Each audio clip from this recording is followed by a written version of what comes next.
Assalamualaikum warahmatullahi wabarakatuh. Perkenalkan, nama saya Dwi Nanda Febrianti, NIM 191400031, jurusan Pendidikan Guru Madrasah Ibtidaiyah angkatan 2019. Saya Syamilia Gunadi dari jurusan Pendidikan Guru Madrasah Ibtidaiyah dengan NIM 191400043. Bismillahirrahmanirrahim. Assalamualaikum warahmatullahi wabarakatuh. Perkenalkan, nama saya Irda Yusmelindra, NIM 19140069, jurusan Pendidikan Guru Madrasah Ibtidaiyah, Fakultas Ilmu Tarbiyah dan Keguruan, Universitas Islam Negeri Maulana Malik Ibrahim Malang. Untuk yang pertama, kita akan membahas hakikat perencanaan pembelajaran.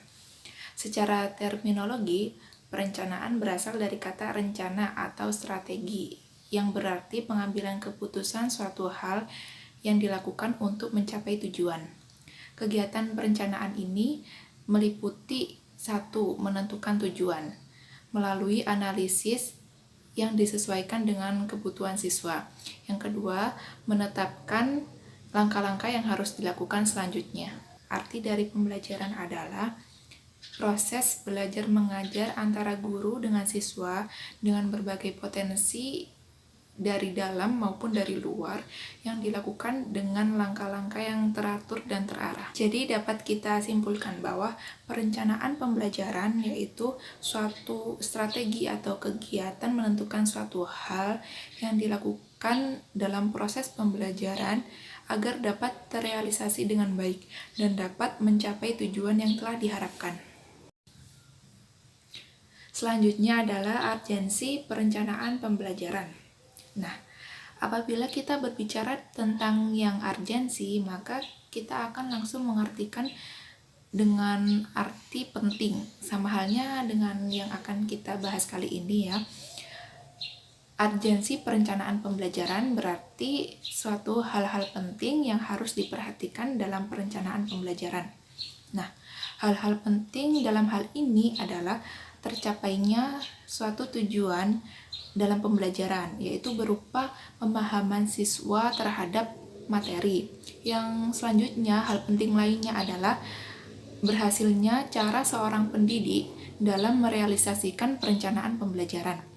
Jadi, apabila seorang guru telah berhasil merealisasikan perencanaan pembelajaran dengan baik, maka tujuan dari yang telah diharapkan tadi akan tercapai. Nah, di antara urgensi-urgensi perencanaan pembelajaran itu sangat penting diperhatikan, di antaranya untuk yang pertama, mengarahkan jalannya proses pembelajaran.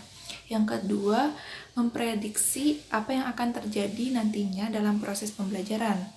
Jadi, ketika bisa untuk memprediksi, maka kita akan mudah mencari solusi dalam mengatasi sejak dini. Yang ketiga, menentukan cara atau langkah terbaik untuk mencapai tujuan pembelajaran tersebut. Yang keempat, menentukan skala prioritas pengajaran. Karena setiap siswa itu berbeda-beda tingkat kebutuhan perhatian dari seorang guru. Nah, yang kelima, menentukan alat pengukur atau standar pemahaman siswa. Yang keenam, mengadakan kegiatan evaluasi kinerja atau pengawasan, evaluasi proses, dan juga kegiatan usahanya. Jadi, apa yang masih perlu untuk diperbaiki dalam prosesnya, dalam sasaran tepatnya, dan langkah-langkah selanjutnya. Selanjutnya kita akan membahas prinsip-prinsip umum dalam mengajar. Nah, di sini ada 10 prinsip dalam mengajar menurut Slameto. Yang pertama itu perhatian. Seorang guru harus mampu membangkitkan semangat maupun perhatian kepada para siswanya, terutama itu dalam bakat serta minat siswa-siswa tersebut terhadap pelajaran yang akan diajarkan. Yang kedua itu adalah aktivitas. Dalam hal ini, seorang guru dapat kreatif. Aktivitas yang dimaksud adalah keaktifan siswa dalam pelajaran. Jadi, seorang guru dapat menerapkan diskusi, tanya jawab, ataupun mengajukan pendapat. Yang ketiga itu apersepsi. Nah, dalam hal ini seorang guru harus mampu menghubungkan antara pelajaran yang akan diajarkan dengan pengetahuan atau pengalaman dari masing-masing siswa. Yang keempat adalah peragaan. Seorang guru harus mampu kreatif. Seorang guru dalam penyajiannya itu bisa dengan alat peraga atau benda-benda aslinya secara langsung, atau juga dengan media lainnya. Yang kelima adalah repetisi. Dalam proses pembelajaran ini perlu adanya kegiatan pengulangan. Jadi seorang guru harus sering-sering mengulang pelajaran yang sebelumnya. Jadi itu untuk memudahkan daya ingat seorang siswa. Yang keenam, selanjutnya itu korelasi. Adanya hubungan antara materi sebelumnya dengan materi yang akan diajarkan itu juga sangat penting dan harus diperhatikan oleh seorang pendidik. Selanjutnya konsentrasi. Di sini poin konsentrasi ini diharapkan untuk dapat menentukan satu pusat minat dari seorang siswa. Jadi setiap mata pelajaran itu ada satu kesatuan gitu pusatnya. Selanjutnya adalah sosialisasi, di mana seorang guru ini memberikan kesempatan kepada peserta didik untuk melakukan hubungan sosial dengan sesama teman dan bersosialisasi dengan teman yang lainnya dalam kegiatan proses pembelajaran. Yang selanjutnya yaitu individualisasi. Seorang guru di sini harus mengetahui dan memahami dari masing-masing individu seorang peserta didik. Jadi tidak semuanya itu mendapatkan perlakuan yang sama. Kegiatan selanjutnya, prinsip selanjutnya yaitu evaluasi. Di sini sangat berguna sekali untuk menentukan langkah selanjutnya untuk perbaikan dari pengajaran yang sebelum-sebelumnya. Jadi evaluasi ini sangat berguna, sangat memotivasi bagi guru maupun peserta didik. Dengan kegiatan evaluasi, seorang guru dapat mengetahui kemajuan maupun prestasi dari masing-masing siswa, dan itu sebagai perbaikan untuk proses selanjutnya. Selanjutnya ada model perencanaan pembelajaran. Model perencanaan pembelajaran ialah suatu bentuk kerangka pembelajaran yang akan disajikan oleh guru. Ada beberapa model perencanaan pembelajaran. Yang pertama ada model Dick and Carey.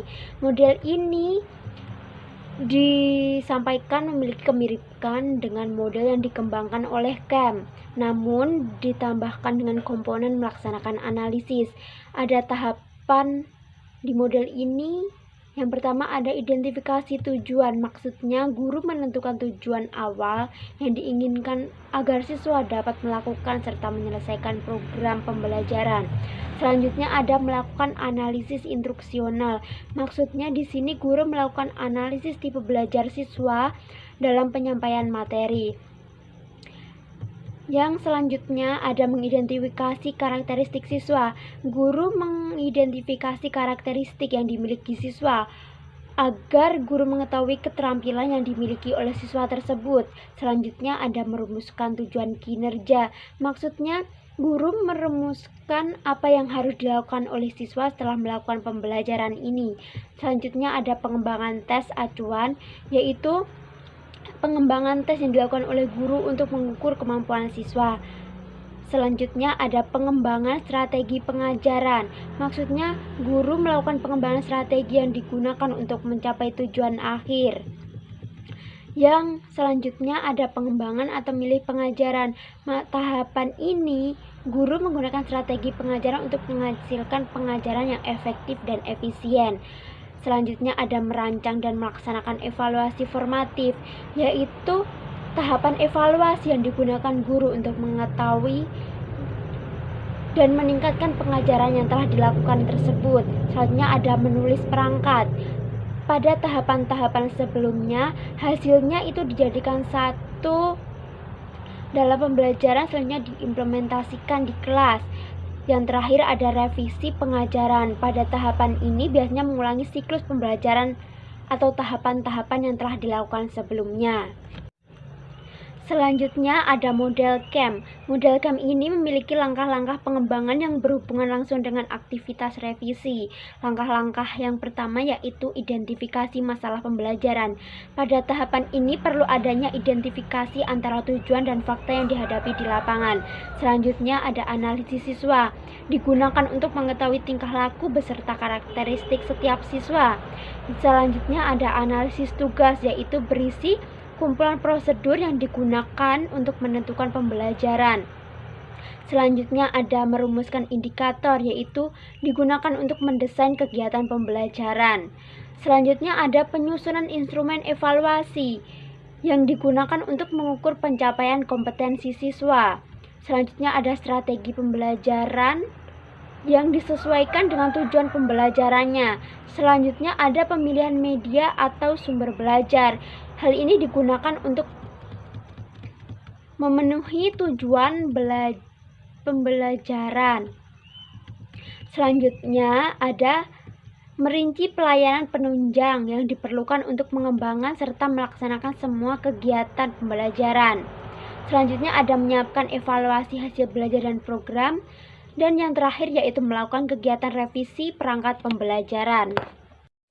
Selanjutnya yaitu ada model assure. Model assure pada pelaksanaannya itu menggunakan teknologi beserta media di ruang kelas, sehingga model ini biasanya disebut dengan model perencanaan pembelajaran yang berorientasi pada kelas.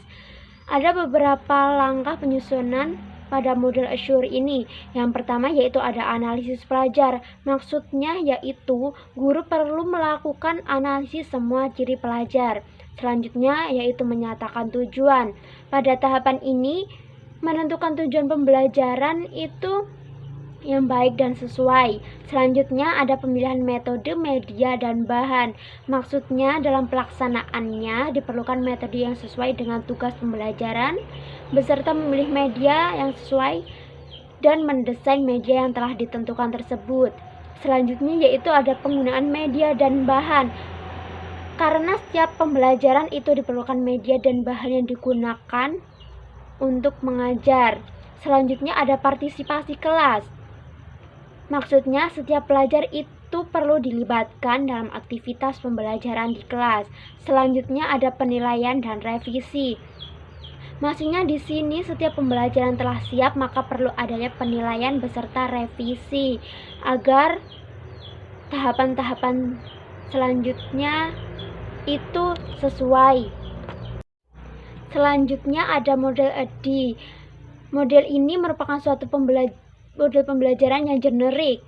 Pada model ini menggunakan 5 tahapan pengembangan. Yang pertama yaitu ada analisis. Maksudnya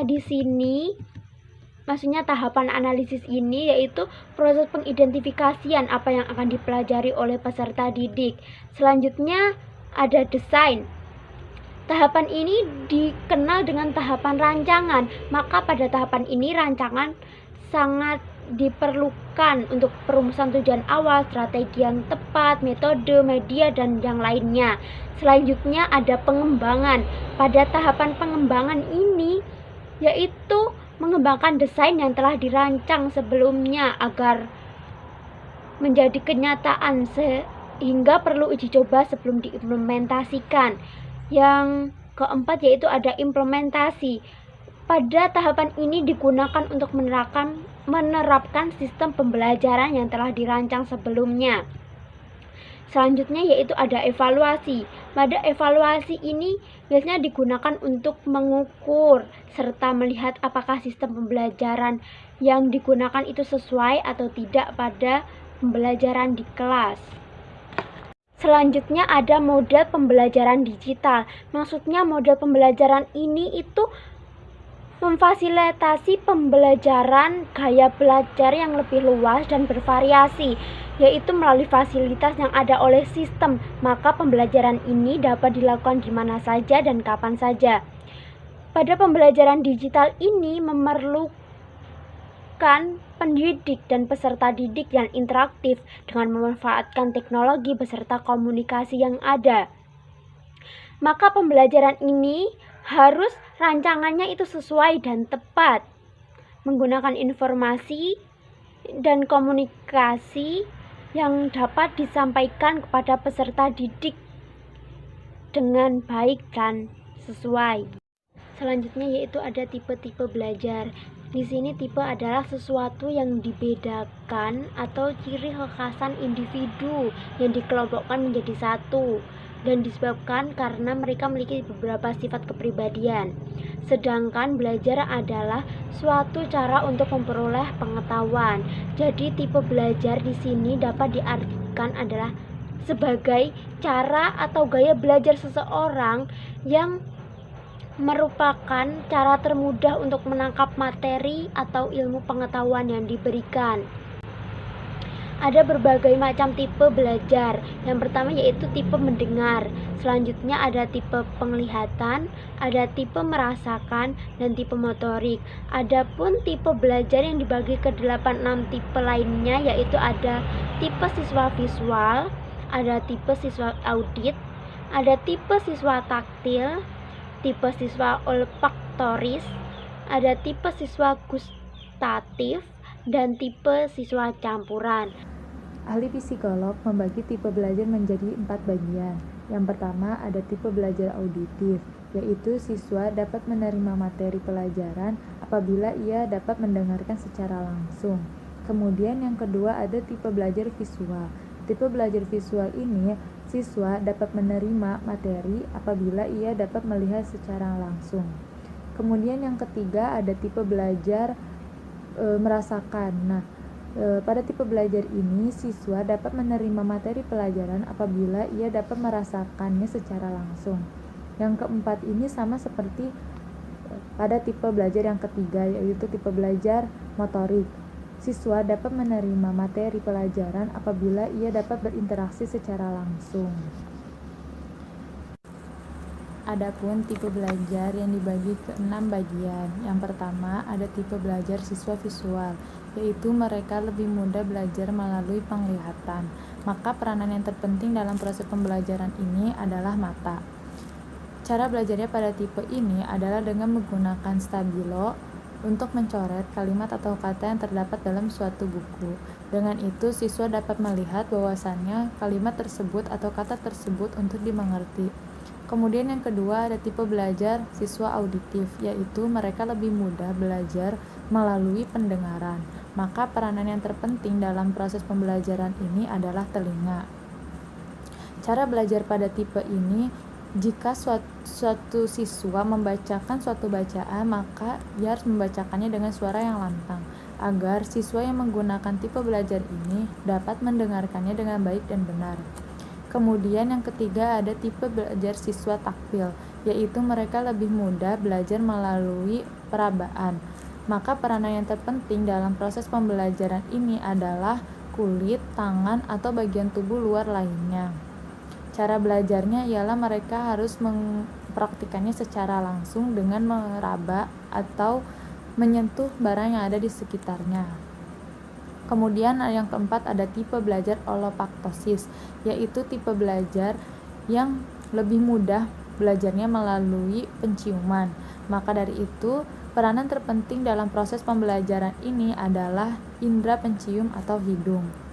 Yang kelima adalah tipe belajar gustatif, yaitu tipe belajar yang lebih mudah belajar melalui dengan kemampuan mencicipi. Pada tipe ini peranan yang terpenting adalah lidah, indera pengecap atau lidah. Cara proses pembelajaran pada tipe ini adalah dengan cara siswa mencicipinya, karena yang berfungsi untuk mengikuti proses pembelajaran ini adalah indera pengecap atau lidah. Yang terakhir adalah tipe belajar campuran atau kombinatif, yaitu mereka dapat mengikuti proses pembelajaran dengan cara apapun, dengan cara melihat, mendengar, merasakan, meraba, mencicipi, ataupun mencium. Karena mayoritas alat inderanya dapat berfungsi dengan baik.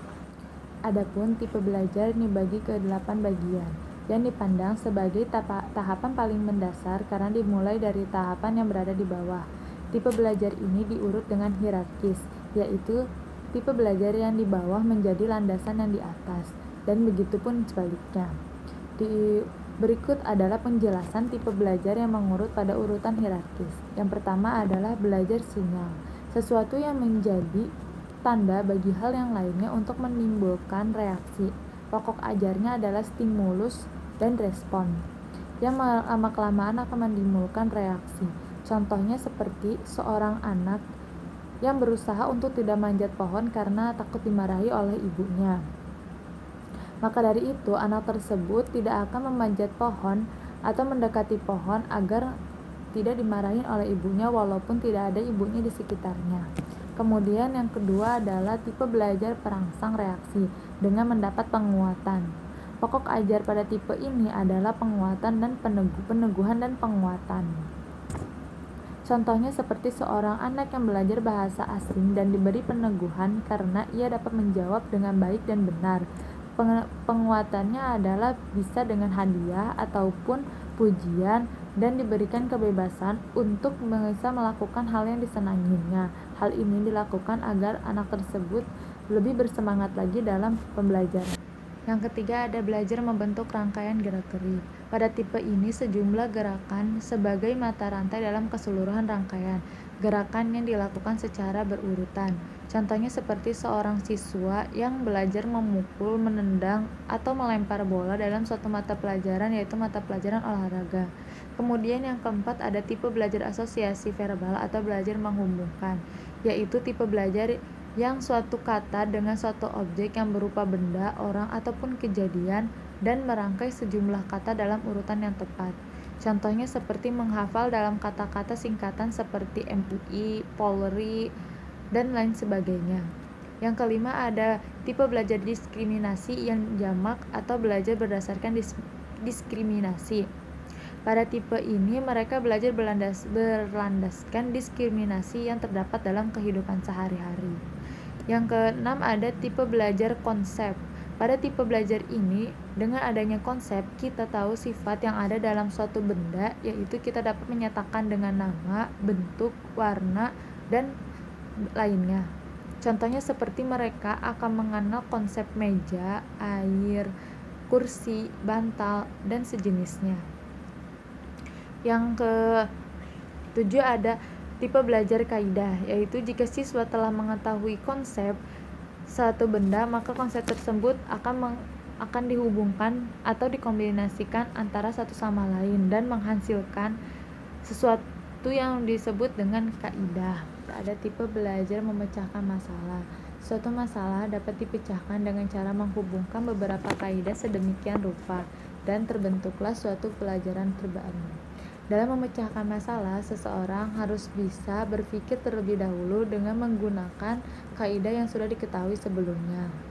Dari beberapa tipe belajar di atas, siswa paling banyak dominan menggunakan tipe belajar kombinasi atau kombinatif, yaitu dengan begitu seorang pendidik harus bisa memahami secara mendalam tipe-tipe belajar atau gaya belajar siswa dalam proses pembelajarannya agar dapat berjalan dengan baik dan sesuai yang diharapkan. Kemudian di sini saya akan membahas tentang manfaat perencanaan pembelajaran. Suatu usaha dapat dikatakan berhasil apabila ia membuahkan manfaat. Menurut Kem 1994, ia menjelaskan dalam bukunya, yaitu buku Proses Perancangan Pengajaran, bahwa terdapat beberapa manfaat yang diperoleh oleh pihak bersangkutan. Yang pertama adalah administrasi atau pengelolaan program, yaitu memerlukan bukti tentang proses belajar yang efektif dan efisien dalam batas biaya yang wajar atau dapat diterima. Kemudian yang kedua ada perancangan pengajaran, membuktikan bahwa program dirancangnya memuaskan. Kemudian yang ketiga ada guru yang ingin melihat siswanya memperoleh kemampuan yang diharapkan dan juga ingin membina hubungan positif dengan siswanya. Kemudian yang keempat ada siswa ingin berhasil dan juga mendapatkan pengalaman belajar yang menyenangkan dan memuaskan. Kemudian Isnawati berpendapat pada tahun 2010 tentang keuntungan dari perancangan, yaitu yang pertama adalah Dengan adanya perancangan, maka kita dapat menganalisis, mengidentifikasi, dan juga memecahkan masalah sesuai dengan yang diharapkan. Yang kedua, ada suatu perencanaan yang sistematis dapat mencapai hasil yang maksimal. Hal ini dapat berjalan dengan baik apabila kita, yang pertama, ada merumuskan masalah secara spesifik dan sesuai dengan kebutuhan. Kemudian yang kedua, ada menggunakan logika, setapak demi setapak menuju proses yang diharapkan. Kemudian yang ketiga ada memperhatikan bermacam-macam pendekatan dan memilih yang lebih sesuai dengan situasi dan kondisi. Kemudian yang keempat ada menggunakan istilah dan langkah yang jelas, mudah dikomunikasikan dan juga dipahami oleh orang lain. Mungkin cukup sekian dari kami, kurang lebihnya mohon maaf. Wassalamualaikum warahmatullahi wabarakatuh.